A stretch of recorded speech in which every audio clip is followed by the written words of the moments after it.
Hello everyone. Currently अभी हम लोग एमसीयू के फेज़ 5 में हैं और मार्वल सिनेमैटिक यूनिवर्स का फ़ैन होने की वजह से हम सब जानना चाहते हैं कि एमसीयू के बेस्ट विलन्स कौन है, बेस्ट हीरोज़ कौन है।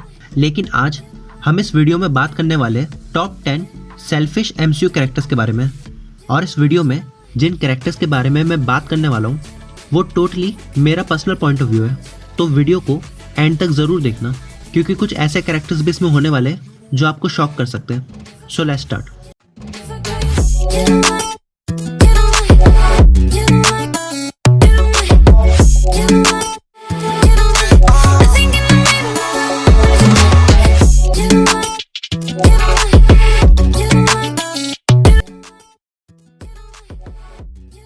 इस लिस्ट की शुरुआत करते ईगो से।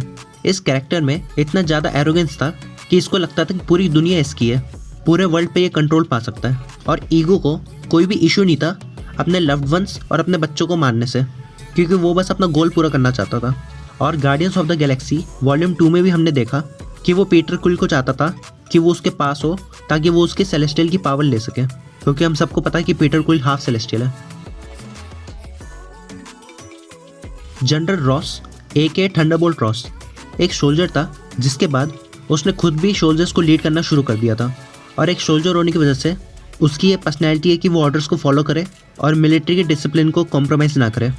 और अगर मैं इसकी सेल्फिशनेस की बात करूँ तो जनरल रॉस कंट्रोल करना चाहता था हल्क को, क्योंकि उसी के एक एक्सपेरिमेंट की वजह से ब्रूस बैनर गामा रेडिएशन में आया था और वो बना था हल्क। इसलिए वो चाहता है कि वो हल्क को कंट्रोल करे और उसके थ्रू और भी हल्क को बना सके। और यही चीज़ शो करती है इसकी सेल्फिशनेस को। अब ही हू रिमेंस को मैंने सिर्फ एक रीज़न की वजह से इस लिस्ट में रखा है, जो कि है उसका मोटिव। ही हू रिमेंस के लिए ये मैटर करता था कि उसके कोई भी वेरिएंट एग्जिस्ट ना करे, और उसके लिए ये भी मैटर करता था कि जब वो जिंदा ना रहे तब कोई और चार्ज ले सिटाडेल का, जो कि वो चाहता था लोकी को। और तो और सबसे बड़ी बात कि वो टाइमलाइंस को प्रून इसलिए करता था ताकि उसका कोई भी वेरिएंट एग्जिस्टेंस में ना आए। अब इससे ज़्यादा सेल्फिश इंसान और कौन होगा जो अपने ही वेरिएंट से नफरत करता हो।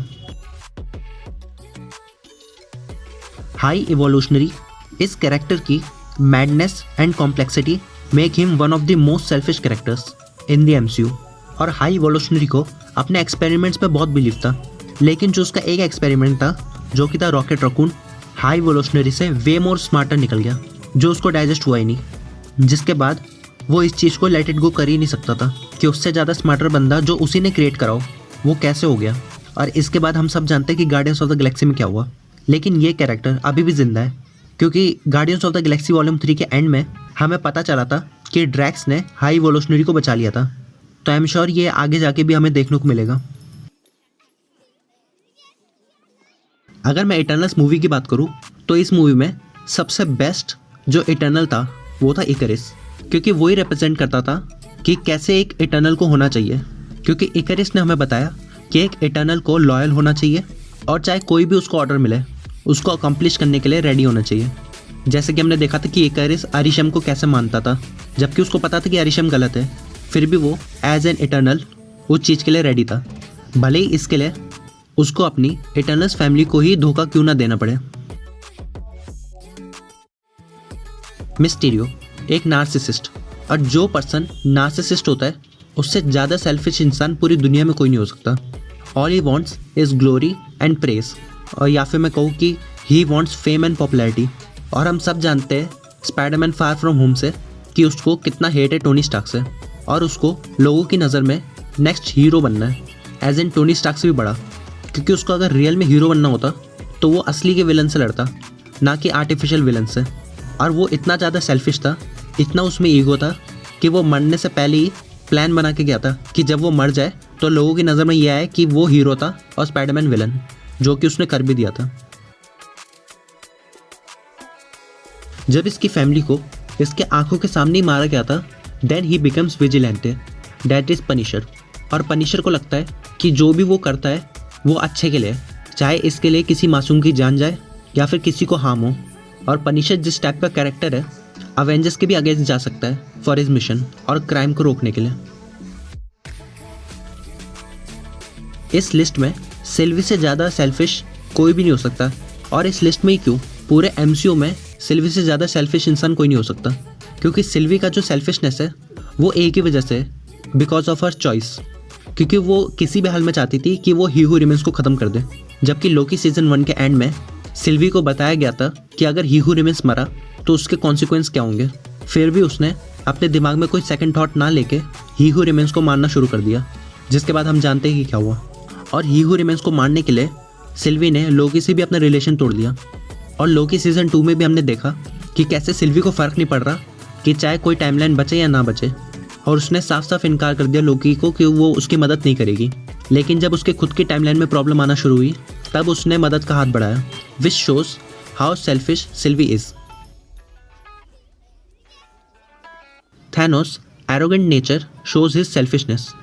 थैनोस अपने मोटिव या फिर कह सकते हैं कि अपने मिशन को लेके इतना ज़्यादा फोकस था कि उसने ये तय कर लिया था कि उसको पूरे यूनिवर्स से पंगा लेना है, चाहे वो उसके अपने हो या फिर उसके दुश्मन। अब ये सोचने वाली बात है कि उसने इन्फिनिटी स्टोन्स का यूज़ करा ताकि वो हाफ यूनिवर्स को ही ख़त्म कर दे, जबकि उसको ये अच्छी तरह से पता था कि कितने लोग उसके पीछे पड़ जाएंगे, चाहे वो सेलेस्टियल्स हो, चाहे वो एवेंजर्स हो, या फिर चाहे कोई भी कॉस्मिक बीइंग हो।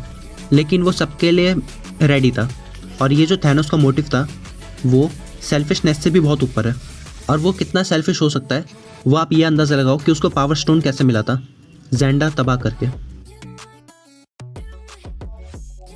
आई नो ये नाम सुन के बहुत लोग एग्री भी करेंगे और बहुत लोग डिसएग्री भी करेंगे, लेकिन मैंने सिर्फ एक चीज़ की वजह से टोनी स्टार्क का यहाँ पे नाम लिया है कि वो सेल्फिश क्यों है। तो ये बात है अवेंजर्स एंड गेम की। टोनी स्टार्क सिर्फ एक ही ऐसा कैरेक्टर है जिसने सबको बचाया था।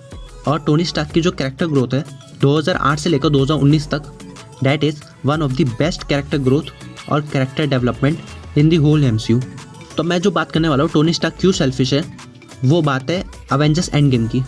तो आप सबको याद होगा कि जब कैप्टन अमेरिका, ब्लैक विडो और एंटमैन ये तीनों जब टोनी स्टार्क की मदद मांगने आए थे तब टोनी स्टार्क ने साफ साफ मना कर दिया था कि मैं तुम लोगों की मदद नहीं करूँगा, क्योंकि उसका ये कहना था कि उसके पास उसकी फैमिली है, उसका घर है और वो खुश है। लेकिन जब बाद में जब वो घर में डिशेस धो रहा होता है तब वो अपनी फ़ोटो देखता है पीटर पार्कर के साथ, तब उसको रियलाइज़ होता है कि उसकी फैमिली अभी इनकम्प्लीट है, क्योंकि पीटर भी उसके लिए एक फैमिली से कम नहीं था और उसने 5 साल पहले अपने एक फैमिली मेम्बर को खोया है। जिसके बाद उसने डिसाइड करा था कि वो अवेंजर्स की मदद करेगा टाइम हेस्ट में। तो ये थे टॉप 10 सेल्फिश MCU कैरेक्टर्स। एक कैरेक्टर का सेल्फिश होना ये शो नहीं करता कि वो गलत है। जैसे कि अगर मैं इस लिस्ट में बात करूँ तो पनिशर और टोनी स्टार्क ऐसे थे जो कि सेल्फिश थे फॉर गुड कॉज। और एक कैरेक्टर का सेल्फिश होने का बहुत सारी रीजंस है, because of his arrogance, because of his motives, because of his madness, complexity और because of choice. So yeah that's all for today. Thanks for watching guys.